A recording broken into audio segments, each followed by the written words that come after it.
And this is where Chris comes every day. 9 Circles Community Health Center. Michael, what happens in this building? Lots of stuff going on at 9 Circles. 9 Circles is a community health center, and so we provide primarily primary care services, doctors and nurses on site. So we're your family medicine clinic. Unique at 9 Circles is that our doctors and our nurses have an additional specialty where they specialize in HIV care and also do quite a bit of work in the field of HCV or hepatitis C and other STIs or sexually transmitted infections.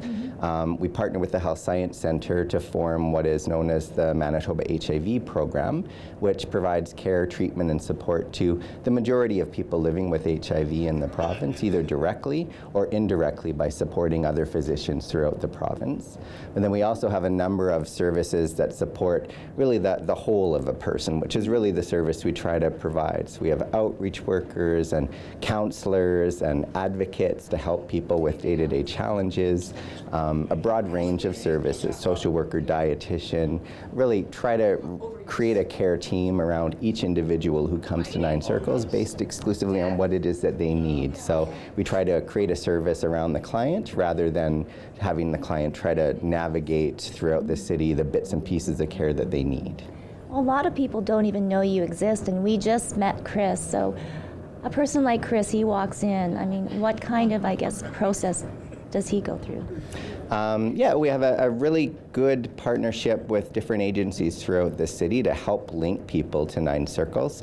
The fact is there's a lot of stigma still in the city around HIV, and so some people are more comfortable than others with their own HIV status or with disclosing their HIV status in the community. And so we try to be known to folks who need our services, but we don't always make a lot of effort to be known beyond that, just to try and create that safety. We have a kind of intake process where our nurse and our advocate will sit with folks when they first come here to try and get a full understanding of what it is that they're looking for right now and make those services available as quickly as possible. And then we do that regularly in our relationship with our clients because people's needs change, and as they grow and evolve, we want to make sure our services grow and evolve with them. How has the climate changed as far as accepting HIV people and getting them into the everyday world and us accepting? Well, I think there's certainly been a lot of improvements. There's some wonderful improvements, as you've heard, I'm sure, from Jim, in terms of the resources available to people living with HIV. So the challenge now becomes kind of challenging and pushing some of the ideas and assumptions of the community around them. Some folks do well, but lots of folks are really struggling. They struggle with stigma in their workplace. They struggle with stigma in their communities where people are not always kind to them. There's still a lot of fear about HIV, and so there's lots of work to be done to educate people to understand what is and isn't a risk, and also then to support people living with HIV who maybe in their earlier days may have thought they didn't have a lot of options, to start to vision and think about where they can go, because there really is no reason right now, if a person connects with the services that they need, that a person living with HIV can't lead the same long, productive, and meaningful life as a person who's not living with HIV. If there's one thing today, a message you'd like to say to everyone out there, what would it be?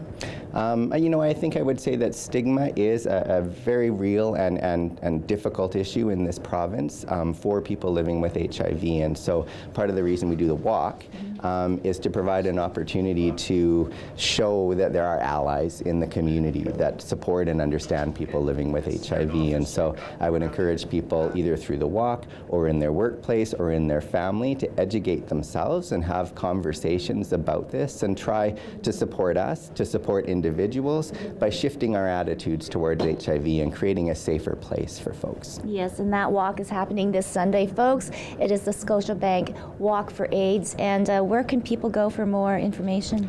People can go to our website at 9 Circles Community Health Center. They can also go to the website that is the Scotiabank AIDS Walk for Life, and you'll be able to find all the details there about the walk and how to donate if that's what you choose to do, but also how to walk and come out and register. And if folks aren't able to donate, that's no problem. We still would love to see you out there because it's great to have bodies out and great to see allies out in the community. Well, thank you so much, Michael. So much good work is happening right here at 9 Circles. We're going to head into a break and we'll have more from this great community health center.